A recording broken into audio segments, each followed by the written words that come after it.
Hi there, Crystal Thompson here. I'm so excited to be with you on this Stamptember celebration. I have two very cool cards doing some ink blending using two products from the newest release. Let me show you what we are making. For this first card, we are going to be using some Distress Oxides and the amazing Halloween people. We're using the Trick or Treat, the little bat, and the Happy Halloween sentiment. We're going to begin with a white piece of cardstock, 4¼ by 5½ is what I have trimmed it to. And then I have an extra piece of the same size of cardstock. And I'm going to grab my scissors and I'm going to cut out the corner in a circular edge motion. And this is going to create the barrier. This is going to be the mask for our little moon for our Halloween night card that we are creating. I really wanted to make something really fun, something that wouldn't require a ton of stuff from your craft room. We're going to use the Distress Oxides scattered straw. We're going to grab our ink blender and we are going to begin by blending that top corner and then really blend the whole thing to make this awesome shape, and it's gonna look like a moon night once you see it all completely done. Once that's done, we're going to remove that mask and we're going to begin with the Distress Oxides and Spice Marmalade. I'm going to speed this up. It did take me about 6 minutes to fully do the ink blending. You can do this if you wanted to use kind of like a yellowy cardstock, and then you don't have to do that mask. I'm going to grab that rusty hinge. I'm going to add this rusty hinge onto the edge of that orange to really create that look. And I'm going to grab my mask a little more to hold down my cardstock and not get any of those inky fingers. Then we're going to let it dry for just a little bit. And I wanted to add a little more orange. It didn't have quite that look. So I grabbed that candied red Distress Oxide, grab my water, and I have flicked it, and we're gonna allow this to dry. And I sped up the process by using my Wagner heat gun. Be sure that it's really completely dry before you move on to doing heat embossing. You can also do the heat embossing first and then do your ink blending. It will resist the color. I have the Trick or Treat from the Halloween People stamp set, and you see how my embossing powder, also from Simon Says, is kind of sticking. That's why you wanted to either be sure that A is fully dry, use some cornstarch, that cornstarch buddy, to prevent it from sticking. I'm going to bring in my gun and I'm going to do the heat embossing, and look how fun it really makes that heat embossing pop up and get really shiny, and I'm just loving the look.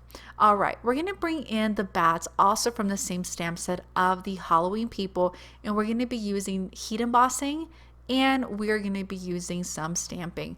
We're going to stamp that Happy Halloween using some white heat embossing powder, also from Simon Says, and I'm putting into little containers, courtesy idea from Jennifer McGuire. And then we're going to bring in our heat gun to add that Happy Halloween.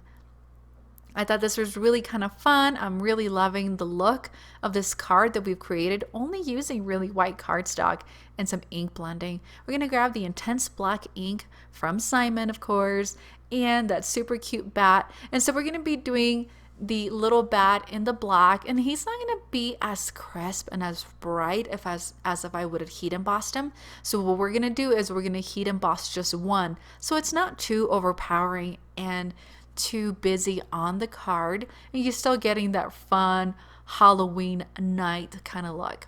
We're going to grab that clear embossing and watermark ink from Simon Says Stamp and the fine black embossing powder. And as you can see, my cardstock was a little more dry from that ink blending, so the powder didn't really stick, right? And I'm really loving the way this looks. Gonna add some quick heat, and that card is done. And then you can embellish at your heart's desire. I ended up embellishing it. Next, we have another card doing some more ink blending. On this one, we're gonna do some stenciling.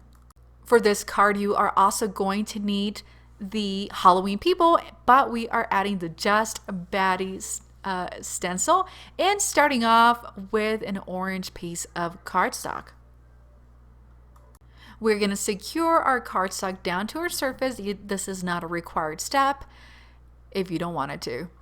I'm going to grab some cornstarch. I ran out of my embossing buddy, and so what I did was I grabbed some cornstarch, I put it on a little bowl, one of my kids' bowls, and then I grabbed a large brush, and I'm just brushing the cornstarch on because I want to be sure that I'm going to get a very nice, clean, and crisp image. I'm going to grab that Trick or Treat again from the Halloween People stamp set, letting it sit for just a couple seconds and really let this cardstock absorb that ink so we can do our heat embossing. We're going to grab our white. This is the fine white detail from Simon. And I got to tell you, not just because it's Simon, but this is such a great embossing powder. It's really fine and it gives you that beautiful look that you're looking for. See how that ore has a very light fond, it kind of fine lines, and so you can see how that doesn't kind of get lost in the translation of the heat embossing and that heat gun.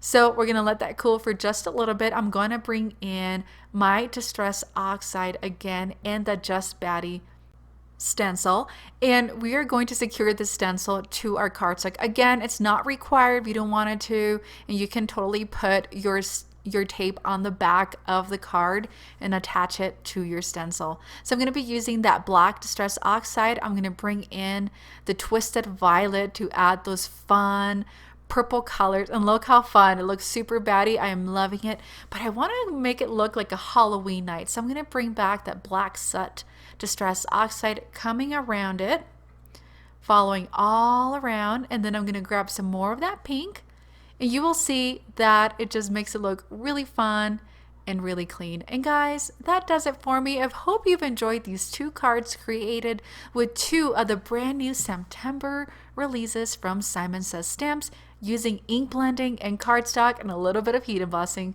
Thanks so much. Have an amazing day.